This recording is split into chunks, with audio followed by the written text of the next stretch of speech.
Hello, good evening, everybody. I'm sorry, right here, just as we were about to come on the air, my phone decided it was going to start making noise. So let me change.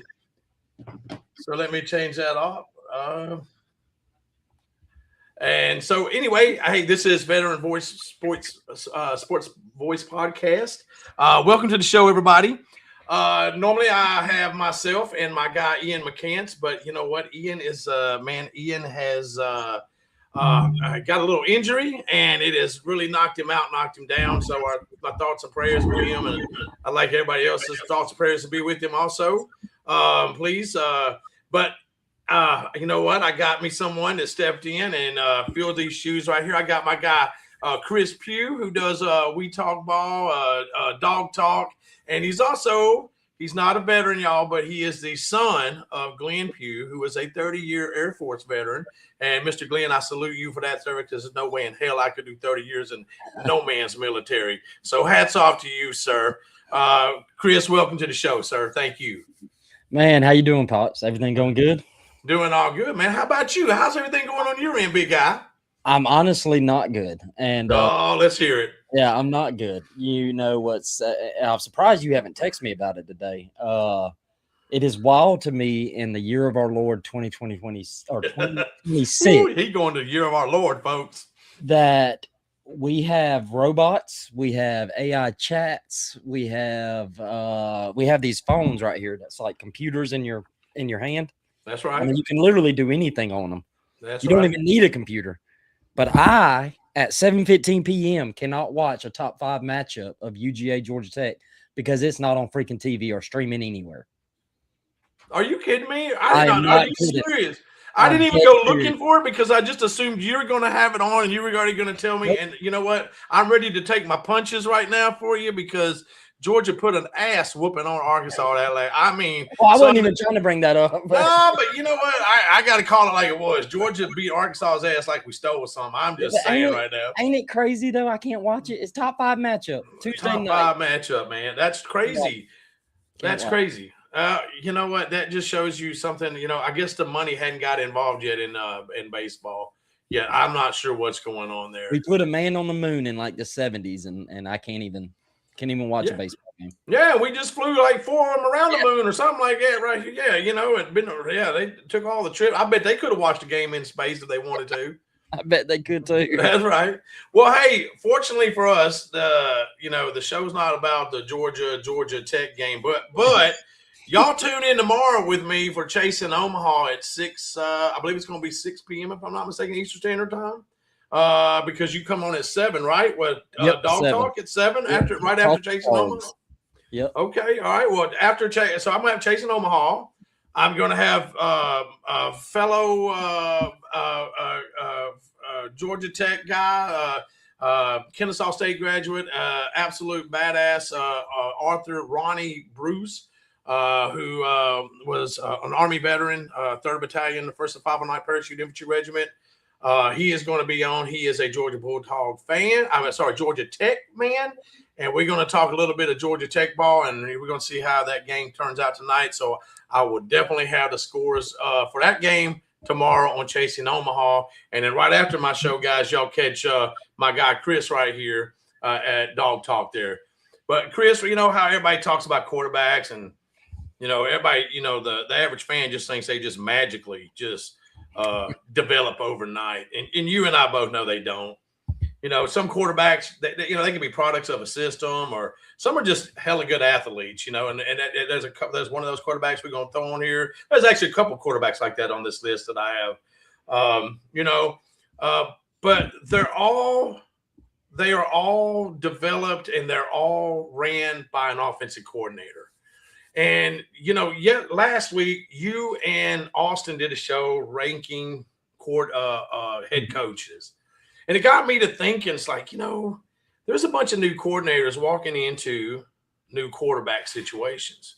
And there's some new quarterbacks walking into new coordinators. And there's new quarterbacks walking into new coordinators walking into old quarterbacks at various places they're going. And so, you know, it got me thinking, and I came up with 4 names, and they're in no particular order, But which offensive coordinator is going to change the trajectory of their quarterback the most? And so which play caller will make or break his quarterback in 2026? And my four choices, I came up with three, but you threw a fourth one on me this morning. Mm-hmm. And I was just like, Lord Jesus, I got some more research I got to do. But so in no particular order, here's my four that I wanted to bring up and I wanted to kind of study. Kendall Browse, South Carolina.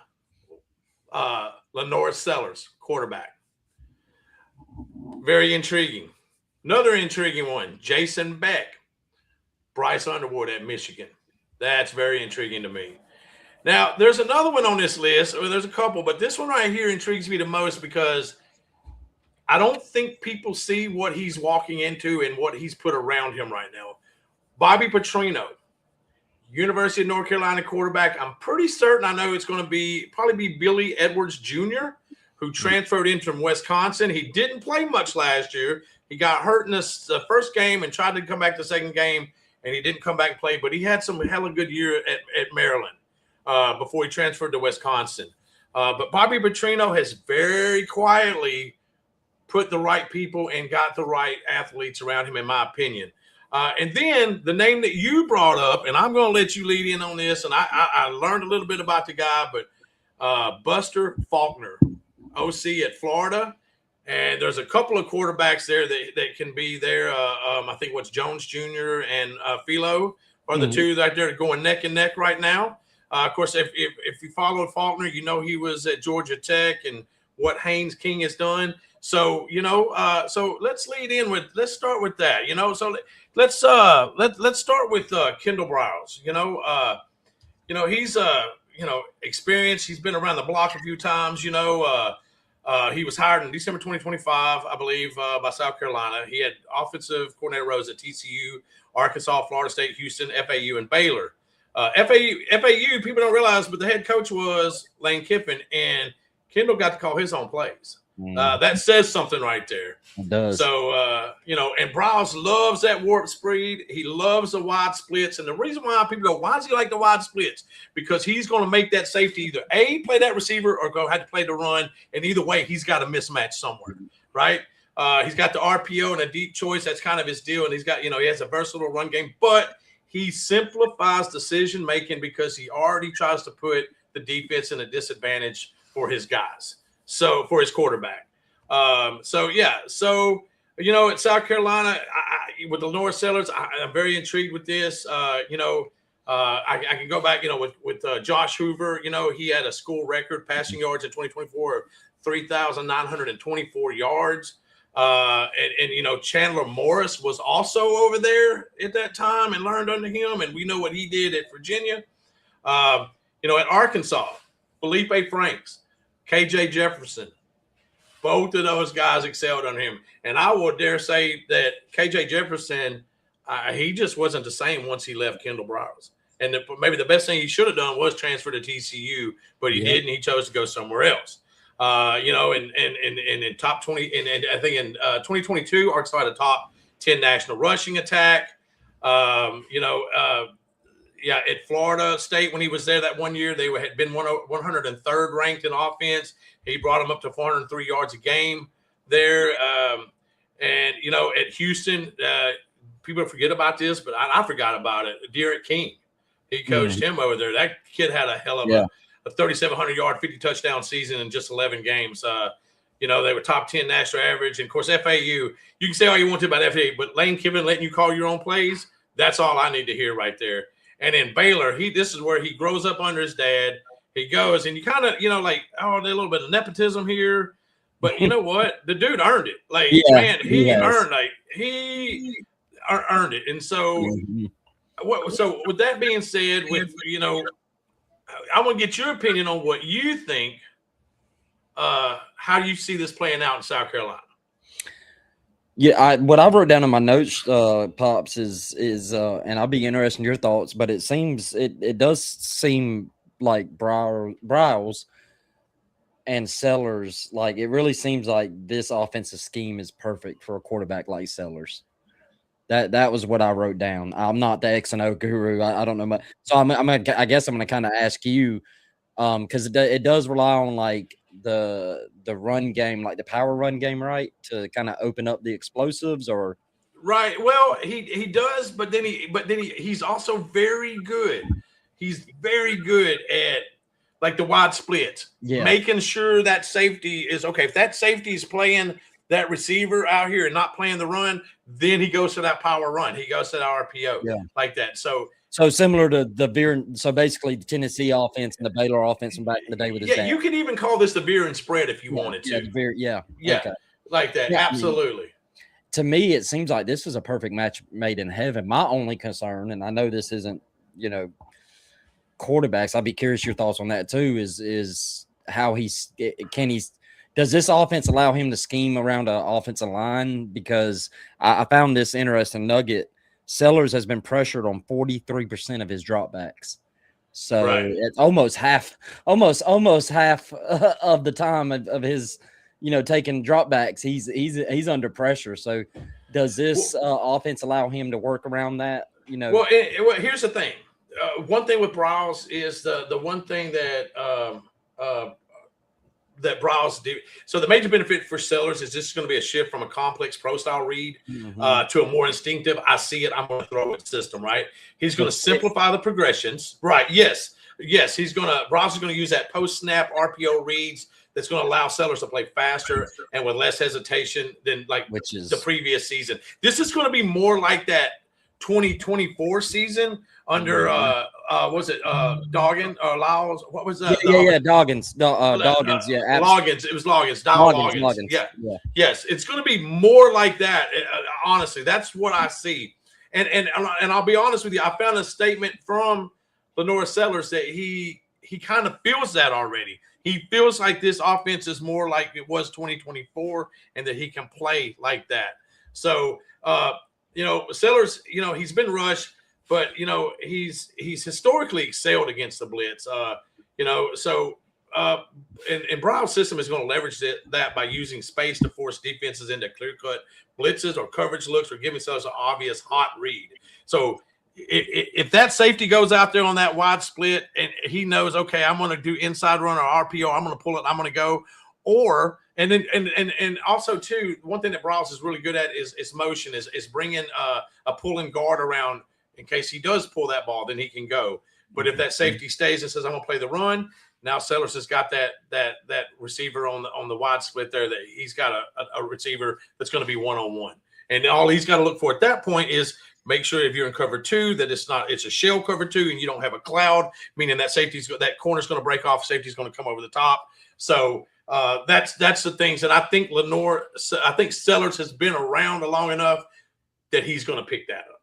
Yeah, that's what I think. Be kind of hyped for. I was kind of down on South Carolina coming into this year, but the more I hear you talk, and plus, I honestly think this is just a perfect offense for Sellers. Well, and Sellers is a good quarterback. I think he's just like, and I think we'll get into this with Underwood. Like last year, I don't think the offense that Underwood was running last year was right for him, right? And I think this offense is going to be more what is going to benefit Sellers. So he's going to have that. He's got a physical power runner. He has it. And I tell you right now, I don't know who South Carolina has coming back for running back this year. But, man, if they had a Rocket Sanders, because Rocket Sanders made it happen for KJ Jefferson. Yeah. And Rocket Sanders is a name South Carolina is familiar with. I think he's probably their last 1,000-yard-plus rusher they had there. If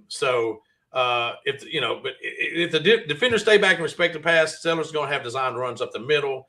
But if they don't, Sellers is good enough to make them pay. And he's not going to ask Sellers to throw the ball 35 times. He's going to be balanced enough that he can do it, that he's going to be able to do this. And like I said, I know it was Dow Loggins in 2024 is who his offensive coordinator was. He says that he feels like this is very similar to what he ran under Loggins. And I'm going to tell you right now, for him to say that him being comfortable already, that's going to equal a good thing for Sellers here. Yeah, absolutely. So that's where I'm kind of with that right there. So I see this as a positive thing, and I do. I like Kendall Browse. He just doesn't stay around long. He's like Bobby Petrino, but but everywhere he goes, he has results. And I think,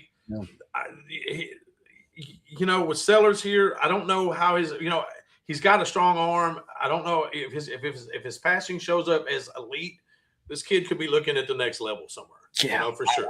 Sky high on Sellers. Yeah, like his potential. Now, my next quarterback, like I said, none of the offensive offensive coordinator. I'm sorry, y'all. The defense is coming out of me. It's been a long day, guys. Been a long day. Yeah. Is the one that my man Chris here threw on me. And I was like, he told me, and I was like, God, dog, I didn't even think about that guy, but now I got to do dadgum more research.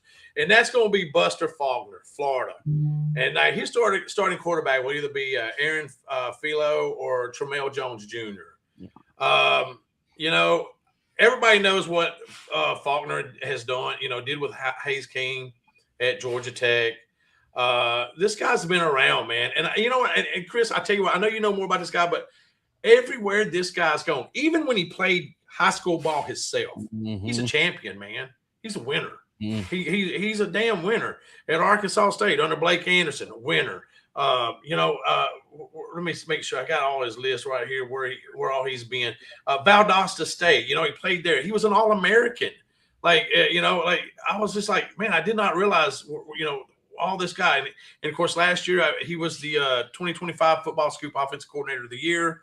So, I mean, this is like a hell of a good pickup by John Summerall of Florida, man. Hell of a good pickup. The job he did with Haynes King. Haynes King was at Texas A&M with quarterback guru Jimbo Fisher. I'm putting that in air quotes. Right.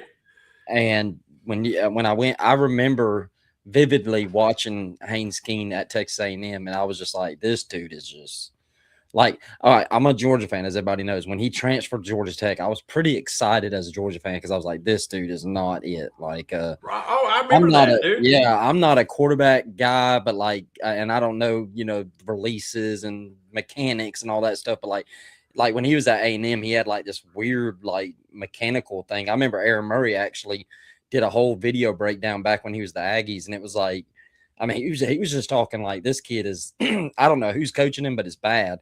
And when he was at Texas A&M, he had a 52% completion percentage. It was a bad. He had 20 touchdowns, I think 5 interceptions, but he was only completing half his passes, and he only had just a little over 1,500 yards, and only had 200 yards rushing. He wasn't even using his legs. Right. Then he gets to Georgia Tech, man, and it goes from 52% to almost 70%. It's 69%. Yeah. And goes from just a little over 1,500 to 3,879 yards, 42 touchdowns, and 4 interceptions. And he had over 600 yards rushing. Yes. And they used his legs. The way his offense is, I don't know if this is the proper football or coach term, but it's almost like a triple option out of the shotgun. It feels like. I don't know if that's the correct way of saying. I mean, it's kind of like an RPO with a power RPO, but because Faulkner depends on his running backs to create that. You got to have a good running back with him. He's definitely got that. It's got an air raid system kind of adaptations for the running backs, though. If that makes sense. Yeah, and he learned under. He's learned under a lot of people. But I really think the year he spent, or the couple of years he spent at UGA as just because if I remember correctly, yes, and correct me if I'm wrong, I think he was a head coach at Southern Miss.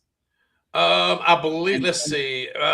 He spent the previous 10 seasons as offensive coordinator at Southern Miss. Okay, yeah, that's right. That's right. He was the play caller for a G6 team. And went to Georgia as just a analyst. Analyst. Yes.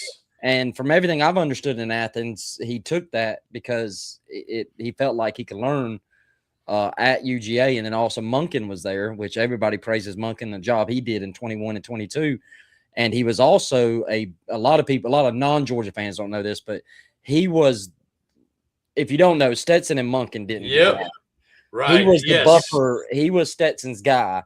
And he helped Stetson. He was basically the quarterback coach, even though he wasn't titled the quarterback coach. That's right. So a lot of Stetson's development, because Monken, if people remember right, has never been a quarterback. He's always been a wide receiver coach.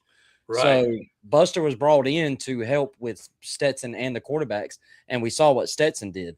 So I think he's going to do tremendous at Florida. I think he's going to do tremendous. I don't think, but just seeing what he did with Haynes King was just absolutely phenomenal to me. Well, I found a stat too today that kind of was about Haynes King that you were like, damn, like King holds the status as the only power conference player in the nation this season and just the fifth since 1956 to average at least 240 yards passing and 80 yards rushing per game. You know, if you get that production out of your Florida quarterback this year, dude, yeah, that's going to be a scary little team offensively right there. That's going to be, I say little team, but that's going to be a little scary team. But everywhere he's going, man, he's dude. 2024 guard Colin Rutledge became Georgia Tech's first non-special to earn first-team All-American honors in 10 years. So, I mean, he's developing his offensive line, building it around your quarterback.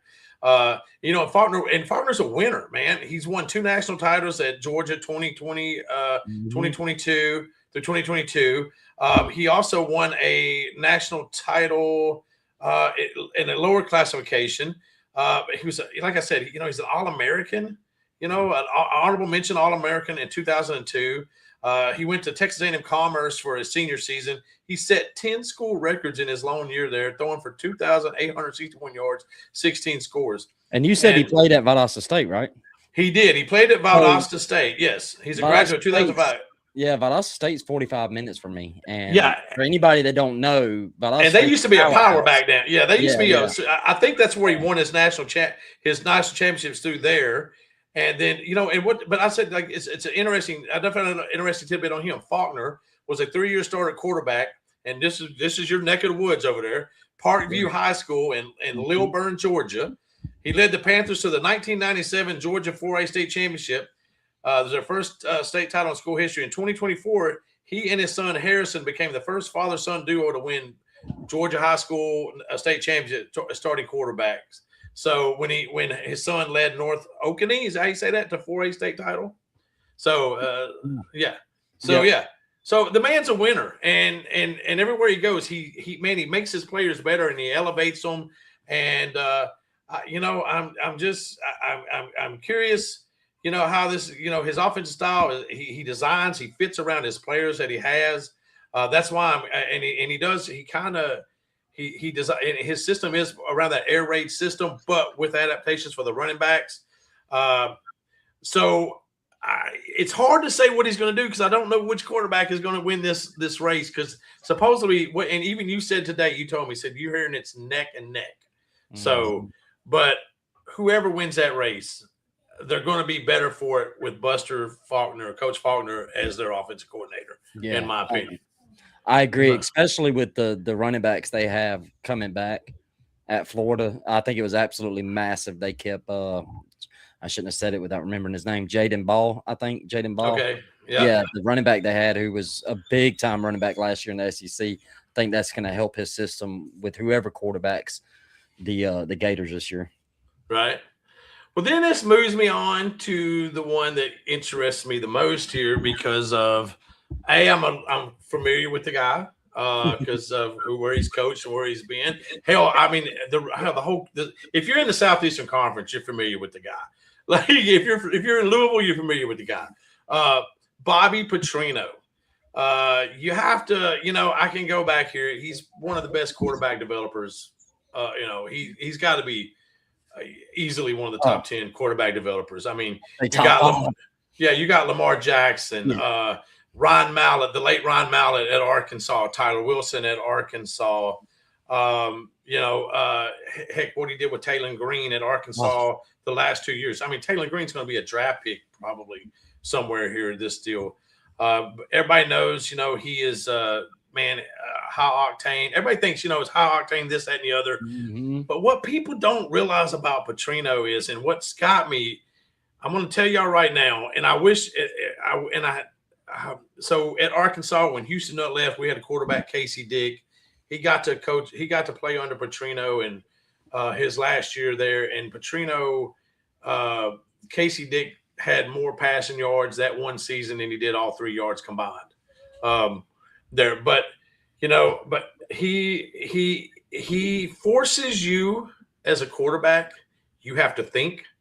He forces your receivers to have to think before the play.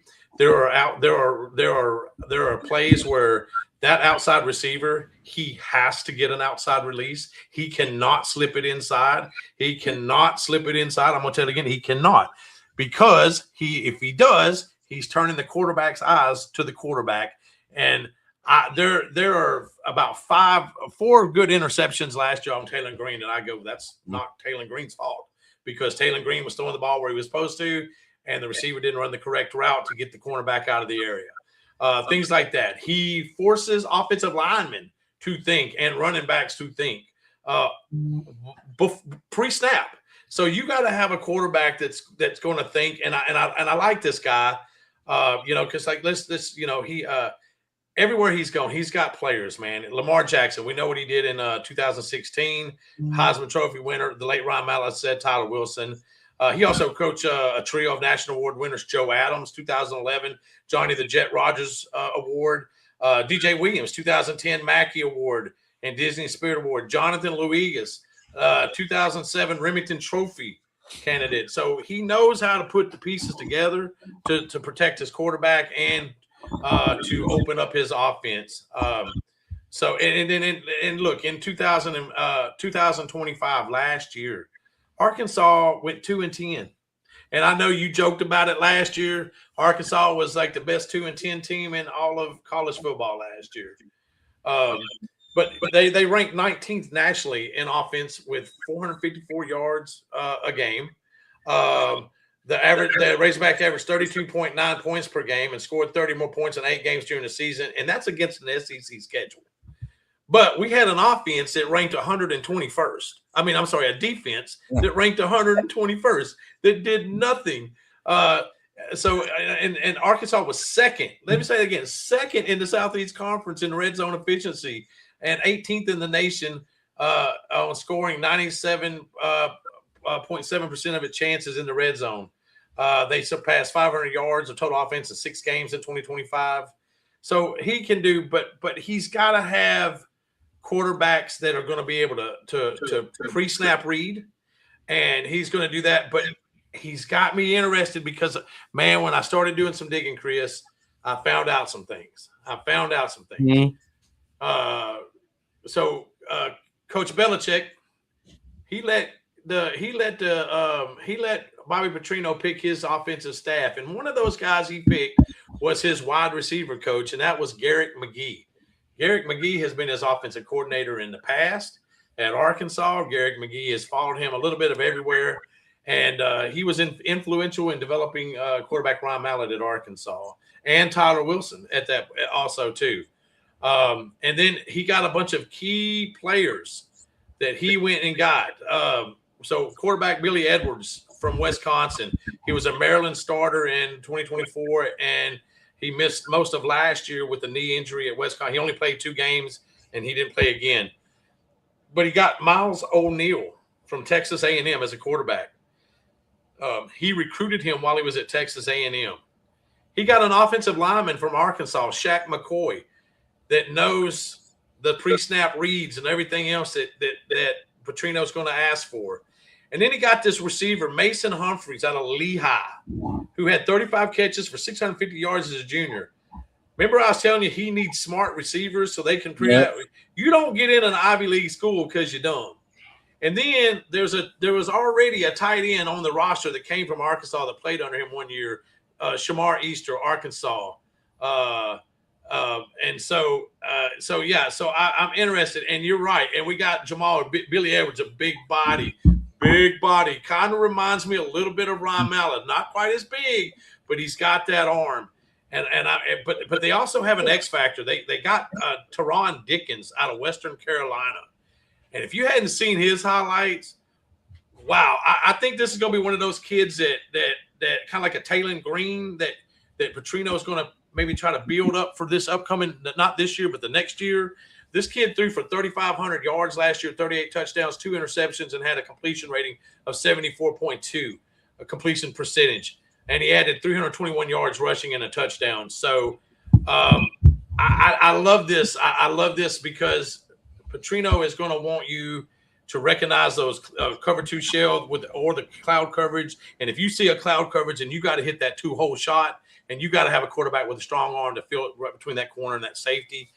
I like this. I like this. I think North Carolina might be the best kept secret with this here if everything pans out with this quarterback. Yeah. Oh, I wrote in my notes, and for anybody watching, Coach Pops is all the expert on Bobby Petrino because you dealt with him twice as the head coach of your team, Arkansas, and then as the offensive coordinator, and then the interim head coach.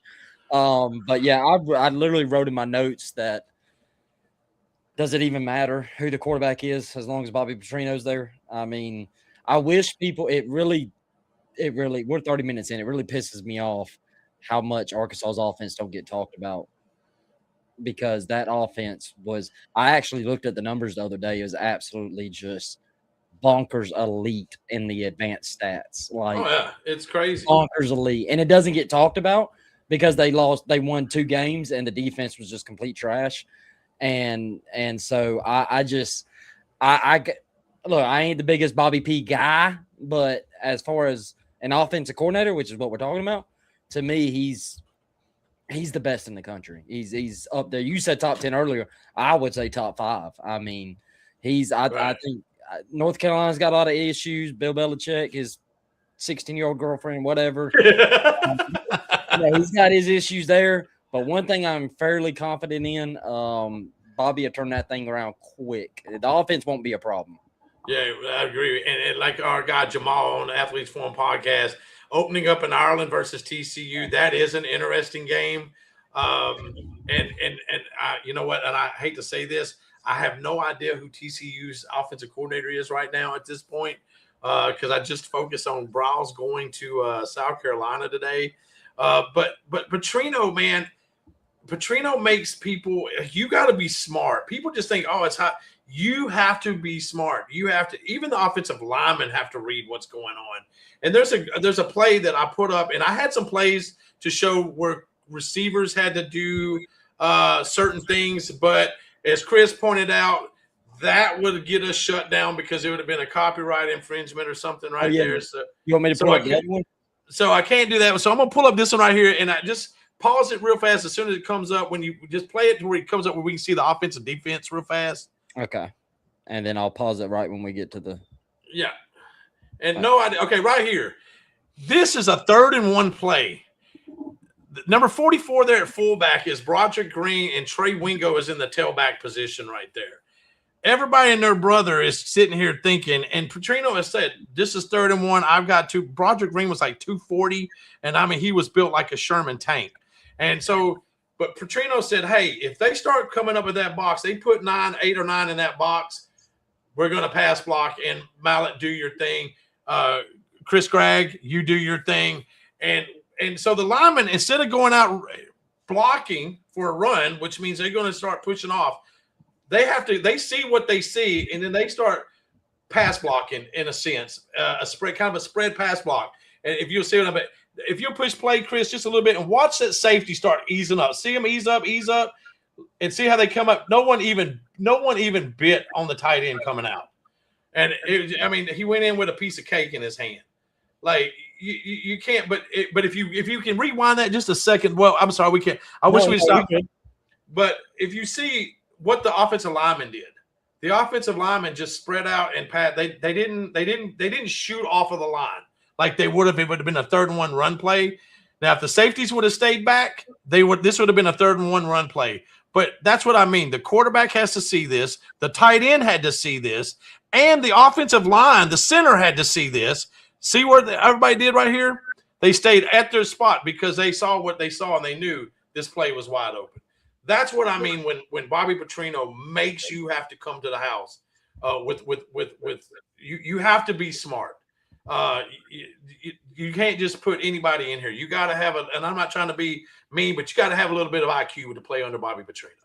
And so that's where it is. It sounds if off, you might be good. If sound is off, you might be good. I think he's talking about if you're not sound. Oh, okay. Yeah. Absolutely. Yeah. Yes. I got you. So there we go. So we got that there, and now with that, you know what? Let's go to the most interesting. And Chris, you and I have talked about this in the past.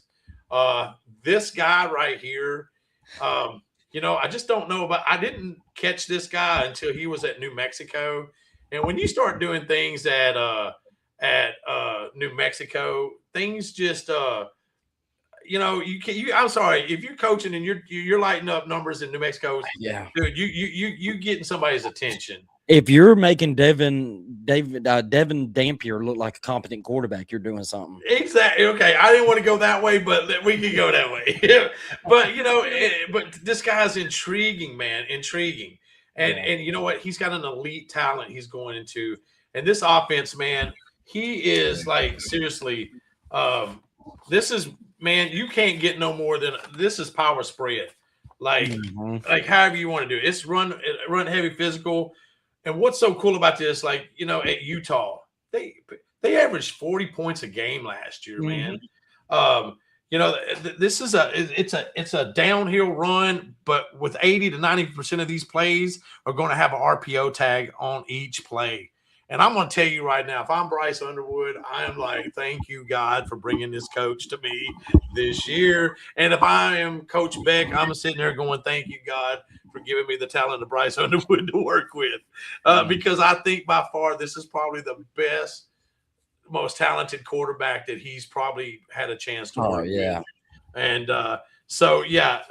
but that, when the better you run that ball, I mean, and this guy utilizes motion like nobody's business. Like he'll have a guard that's going to pull damn near every play. So if Bryce doesn't see that run play, and if he wants to hit that shot down the field, then he can. But if he doesn't, then you know what? He's got a guard that's pulled that's now opening a hole for him. If he needs to take it, he can take it. And hopefully Kyle Whittingham kind of just, like I know he did it at Utah. I don't see him doing it here. But let this be Jason Beck's offense. Let this be Coach Beck's offense. That's my biggest fear. Yeah, but I don't see why he would. I don't see why he would. I mean, because he is just. This guy he elevated Taysom Hill. Like you said, Dampier at New Mexico, 40 points. They had a 6-yard average run game there. So yeah, I'm telling you, I am excited to see where this guy can go. Bryce Underwood, he started all 13 games. He completed 202 passes out of 335 attempts with a 60.3 yard completion percentage, and he had 2,428 yards and 11 touchdowns, 9 interceptions.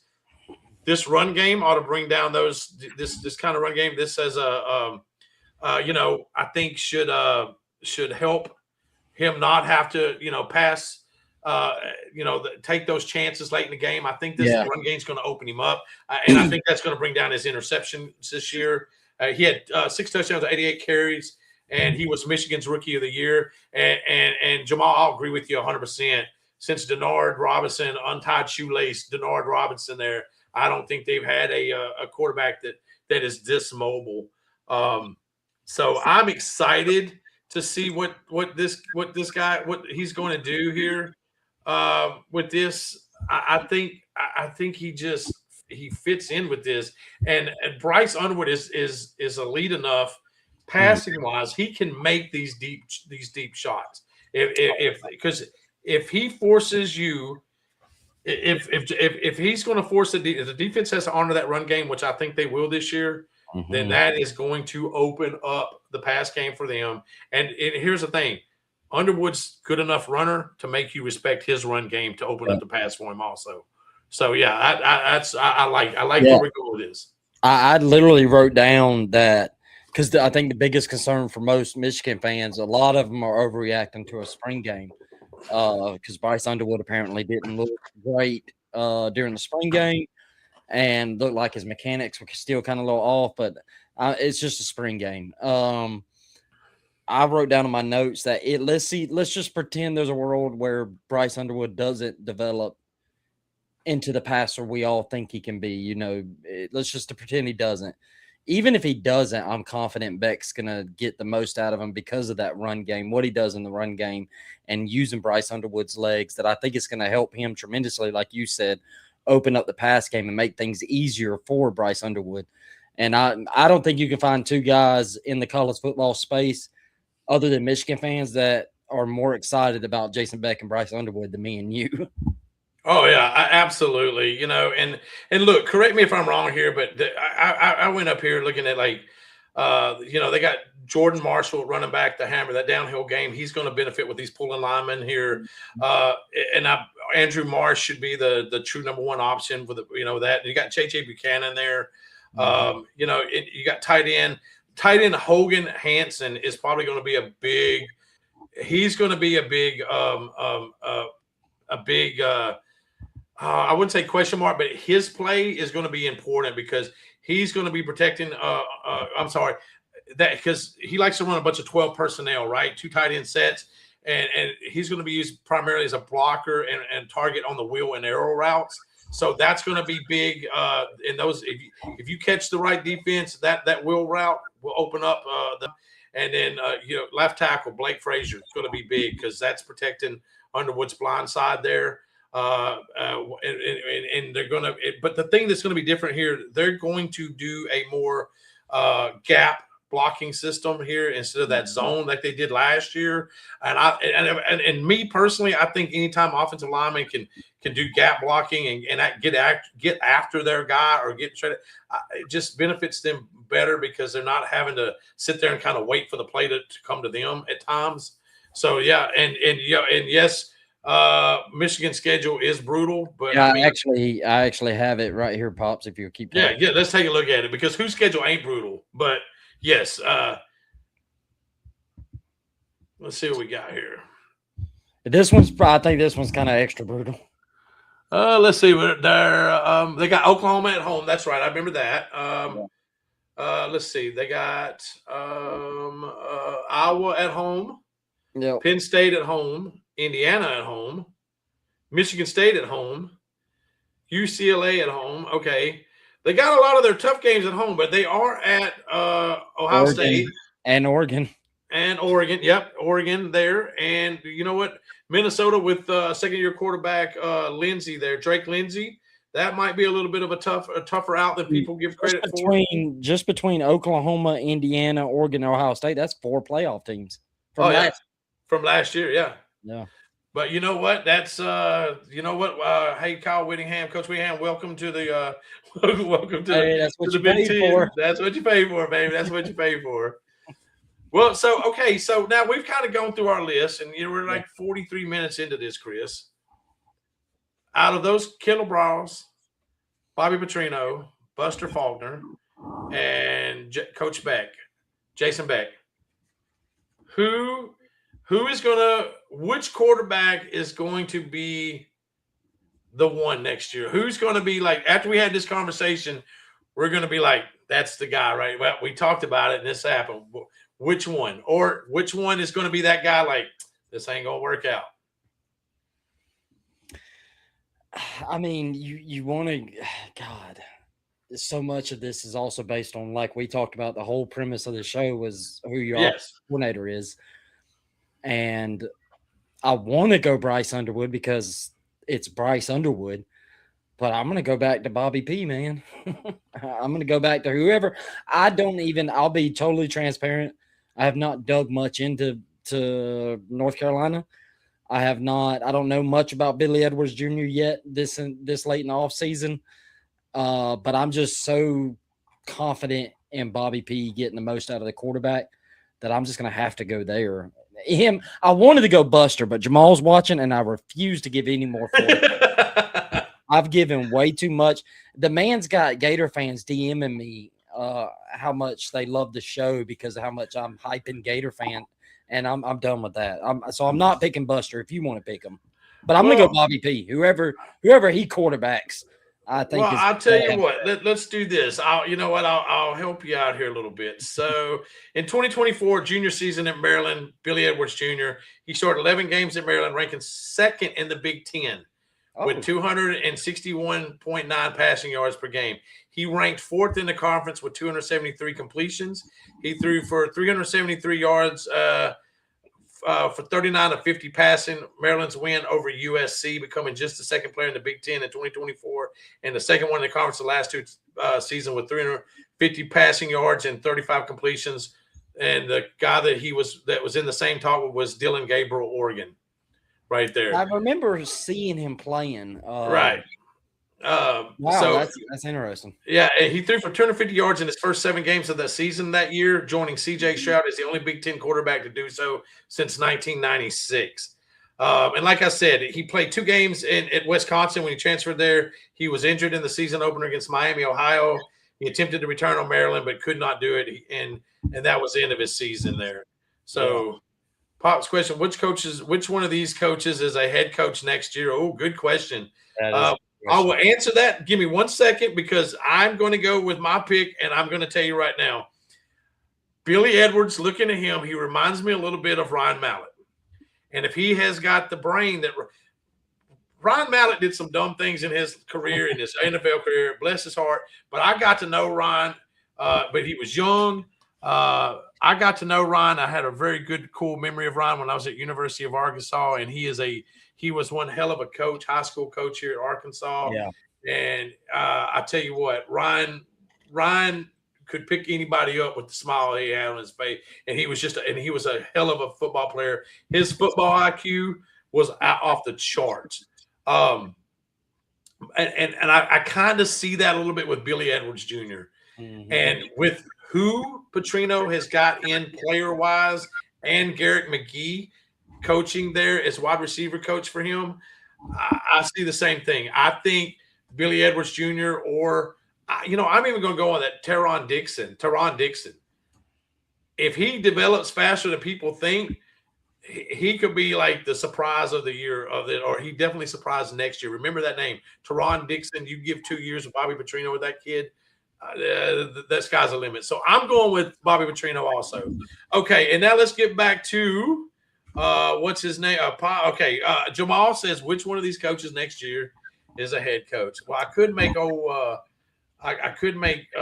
Jamal mad and say his guy, Faulkner. I know what Jamal's doing because that's who I'm going to pick. He's baiting me through you to get because it's going to be Buster, but I know. Well, let's say, you know what, Buster has got he's been an offensive coordinator for years.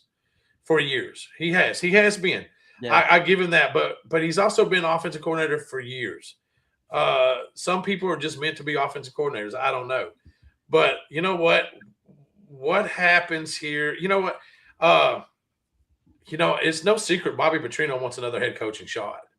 And if he brings you, and if UNC comes up and they take the ACC or they just come with force at the ACC, I think he's got the best chance to be there. I think same thing with Beck, but Beck needs to do it a couple years in a row before it happens. Especially if you have rational, and I know that's a lot to ask in college football, but if you have some rational administrators that acknowledge Arkansas and how many close games they were in, I was like, good God, I think the number was like 9 or something. It was like so many 1-touchdown scores. Oh yeah, there was like 9. There was 9 games where they were 1-touchdown scores. Yes. Yeah, it was like 9 games. Yeah.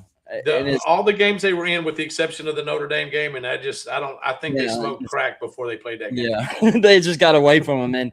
But like, if any rational administrator acknowledges that, and then obviously you acknowledge all the other stuff he's done in his career, like I just saw that. I just saw that. Yeah. Clip it. Bobby P, the next Clemson coach. You know what? That wouldn't be a bad fit, man. Wouldn't be a bad fit. Would not just be keep the motorcycles away. Yeah, keep the blondes and the motorcycles away. And but that's awful close because the woman he was messing with, her husband is the coach, the dive coach at University of South Carolina. Just saying, that would bring a whole nother thing of that rivalry. The stories write themselves. Oh, yeah. I mean, if yeah, you're right though. He could be one. I just wonder if his age gets him. But you're starting to see a trend where some older, like Kyle Whittingham, Right. Kurt Nettie, who's like almost 70, I believe. He's in the 60s. So Right. you're starting to see a trend where it's not just younger. You're seeing a trend of hiring older coaches. So, maybe he's got one more in him. It'll be interesting because I'll just, with his history and past, I wonder if he's. Well, I'll say this for him. I will say this at Arkansas this last year. A lot of people wanted him as the head coach afterwards. And he, you know what? Instead of being that old kind of a, you know what? Look. I coached with a guy at high school at Fayetteville High School in Fayetteville, Arkansas, Casey Dick, who was a SEC quarterback at Arkansas. Started 3 out of his 4 years there, and played a good chunk of his freshman year. This is one thing that he told me. He played under both Houston Nutt and and Bobby Petrino. He said Houston Nutt was the most player-friendly coach that he had ever seen in his life. He said that one year that he played under Coach Petrino, he never saw Coach Petrino smile one time. But now what I've heard after that was, then when it came back, was that Petrino is not that guy anymore. He doesn't make his people sleep on the couch. I mean, dude, coaches were sleeping on the couches, not going home. GAs were not expected to go home during the season. That's how it was. And so I feel like he learned. I mean, I hope so. After you allegedly got had a wreck, because if you had a wreck, I'm just saying my ass. Well, because why didn't the girl have any kind of neck brace or anything? Yeah. The rumor on the street was he got pulled over and got his ass whooped, but that's just a rumor on the street. So, but no, he's a hell of a coach. He's paid his dues. Yeah. He has, so yeah, I think he could bring that stability back to a program, like you were saying. And it's not that we're 50 minutes in the show, so we're not going to get in too much trouble. It's not like he had an affair, horrible, but right. It's not like he killed somebody. Right. He did something that a lot of Americans unfortunately do. Right. Well, and with that being said, his kids still talk to him. He's married to the same woman, and everything is good, fine, and dandy. And you know what? That's his business, their business. I think he probably will not get a motorcycle. If he'd be a damn fool, he ever bought another motorcycle. Just don't do it with a reporter. Yeah, absolutely. Oh, we had to go there. We just keep going. But man, yeah, seriously though, that South Carolina Clemson rivalry takes a whole nother thing. But I like it. But in my opinion, Bobby P could be the next head coach there. And I don't see. But you know what? I'm going to really pay attention to Coach Faulkner this year. I really am, and I'll see what his demeanor is, how he looks, and see. Because there are just some people out there you can look at and go, that guy's going to be a head coach, because there's a part of it. You have to be, like Ian talked about this on the last show. He can't see Steve Sarkisian getting up and getting in someone's face and telling them no, like you can't see like Saban would do, or maybe Kirby Smart would do, or Bobby Petrino would damn for sure do, because I've seen him go off on coaches right on the sidelines before. Well, that's funny you say that, Pauls. I ain't trying to derail the show, but Ian said that the other day, and I was producing the show, and I kind of, and while I was in the background, I was like, I don't know that I necessarily agree with that. Then I seen a quote by Sarkisian today, something to the effect of, they were talking about the spring transfer portal window, how it's not there anymore, and how it's allowed him the ability to be a little bit more harder on guys because you ain't worried about them leaving. And I'm like, why would you? No, you coach them. Like, I come from Kirby Smart. Like, Kirby Smart coaches him hard. He doesn't care if you're going to leave or not. Every day. After your ass, no matter what. And I was kind of like, I didn't like that quote from Sarkisian, but you were right. Yeah, Ian had a great point there. That's right. Well, like you said, man, we're 54 minutes into this. You know what? And hey, we've got it off. So we both agree that we think that Bobby Petrino is going to have the biggest effect on whoever his quarterback is, which I think is going to be Billy Edwards Jr. And I'm pretty certain I came off. Did you come off with the same thing, that Bobby Petrino is most likely to be a head coach? Yeah, or Buster. Okay. I would think it's Buster also, because I'll tell you, just because he went to UGA, and I know this for sure. I do know for a fact that he took that demotion from offensive coordinator to off the field analyst for the sole reason to learn at UGA, and to get that to him a fast track to the head coach. Right. because that's what he wants, from what I've understood. And it was actually the whole reason he took the job at Georgia as off field was because he thought that could get him a faster track to a head coaching job. And then you've seen it, like boom, national championship as an off field analyst, and then boom, Georgia Tech, boom, Florida, and then now you have one good year at Florida, and then it's game on then. And I'm going to tell you guys, as somebody who's been in that area before, has seen this. As you went from Southern Miss as an offensive coordinator to an off-field analyst, an offensive analyst. You took a hell of a pay cut to do that. You went from doing whatever to probably making about 25, 23, 20-something grand. You better hope your wife had good jobs. All I can tell you. Yeah. So, all right. Well, with that being said, y'all, this is the Veteran Sports Voice podcast. It's spoken by those who served. And tonight, my guest did not serve, but his father did for 30 years in this man's Air Force. And I don't know how the hell he did it, but congrats to Mr. Glenn Pugh, sir. If you're watching, if not, have your son clip this, put it on YouTube so we can make you watch it. Mr. Glenn Pugh, we appreciate your service, as we appreciate all veteran service around here. And hey, we all are friends. We all have friends that are veterans, or I would hope so. I'd like to think we do, especially in today's world. This show is dedicated to them. It's also dedicated to our active duty service men and women who right now are serving in an active theater. There are real world things going on in this world where they are in harm's way, and we would like to use this podcast to honor them and their service, and also our Gold Star family members. That's a sacrifice that most people, and hopefully 90% of us, will never have to know, losing a family member in service of their country. We definitely want to thank and honor our Gold Star family members. So with that being said, you guys, we love you guys, and I will see you guys next week. And Chris, thank you so much for stepping in, brother. And hey, We Talk Dog tomorrow at what time, brother? Yeah, Talking Dogs, Lord willing, if life allows me, because life is just blah right now with me. But yeah, if life allows me, tomorrow at 7 p.m. Eastern, we'll talk NFL dogs and the storylines going into the 2026 season. And then Jamal, I didn't know if you were going to mention that. Okay, yeah. Hey, I'll let you also too. I got Chasing Omaha tomorrow starting at 6. I'm gonna be done around the 6:45ish, so my guy right here can do his Talk Dogs. 3 shows. Hey, promo our guy Jamal and Snacks, would you, man, if you don't mind? Yeah, Jamal, he'll be on as the 3rd show Wednesday, so it'll be a 3-show special Wednesday. Okay. And from what I understand, he's going to do another Spin the Wheel. If you've been watching the show the last couple of weeks, he's been spinning the wheel, talking about top 25 teams, previewing the upcoming season. And then I know he's going to do a little bit of NFL draft talk. And then Thursday, a special show, We Talk Ball, is going to be off this week, so that our guys can just have the night free. And also Austin, wife is on a work trip, so he's alone with all 20 of his kids. Epic for him. But yeah, we'll have a special draft one, which I'm super hyped for. Jamal and Snacks. Absolutely. We'll be talking I think it's, Jamal can correct me if I'm wrong, but it's towards the tail end of the first round. So I think between that 25 to 32 pick, maybe they'll go live. They'll break down the draft. And I don't think there's 2 better guys that could do it than them 2. Like, I'm excited. I'm excited about that, y'all. I'm going to tell y'all right now, I've known Snacks for a long, long time.